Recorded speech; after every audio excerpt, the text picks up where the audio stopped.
Entrare discussão de Rijkswet, então falta de respeito à comunidade Aruba. Então falta de respeito à comunidade Aruba, sobre é de mais de 5 anos andando. 2, botar outra safra de momento que botar forma governo, que tem acordo no nível de governo, que promete meio, vamos ter decisão ali para ele. Aba que da rea que tarde, então agora que você manda carta visa que o bono caia, a trope incumprimento de parte Aruba. Aruba, governo da continuidade. Governo firma acordo que promete meio, foi ano passado, que promete meio nossa duna, nossa posição e nossa sorte cumpre com Rijkswet. Nós não sabemos qual, nós sabemos com Rijkswet. O governo sinta a não sabia se 4 anos passado, tem mesmo de imprensa, ora nós pedir reunião dia 30 de januário. Quando nós pedir reunião, não sabia se atende, não vimos nós mais lá, que passou nós está formando governo, passou para que nós um pouco que está claro com o ministro, passou screening um daqui da claro, passou Holanda, nota vai visa, ok, nós está compreendendo. Dicho hecho, Holanda abrir 5 países 2 e visa atende. Per em mês, interesse vai alto na 6,9%. Quem está para responsável? O povo de Aruba tem que pagar 10 milhões, passou para a botar incapaz de a carga de responsabilidade jurídica que botar essa for de hora para com essa forma governo que tem acordo para prometer meio vamos se executar. Quem te para responsável por 10 milhões aqui action que tem que vai hora pagar?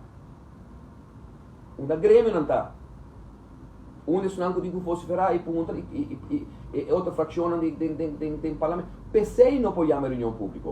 PC presidente do parlamento está cobarde e não está cumprindo com sua responsabilidade para cumprir com o regulamento de ordem do parlamento. Está violando o regulamento de ordem do parlamento.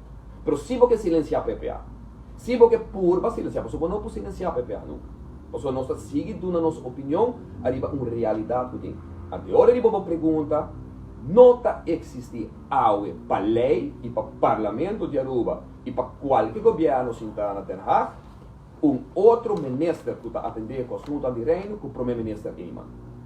Aqui na Aruba não há estudantes, que a senhora Helene Cruz que se entrevistou, tanto que não cambia o LIM, tanto que não cambia o landsverhouding em ministério, o ministro politicamente, personalmente responsável na sala de parlamento, que está o chefe de governo, de caso aqui, está o senhor Eiman para a responsabilidade para o que trata da Rijkswet. E nós também podemos o senhor Eiman responsável também. Para explicar quem também paga 10 milhões adicionais aqui com o seu governo, não chega e não cumpre com a regra na troca Holanda, promete meio, e nós também podemos o senhor Eiman também responsável, e PC não está sentado na sala de parlamento para nos pôr fazer pergunta, tem bem como e PC não está chama, tampouco a reunião pública, caminho que nós podemos com moção de Ribagele, para sobra que simplesmente o governo aqui não está de acordo, não está de bolinha para o que trata Rijkswet.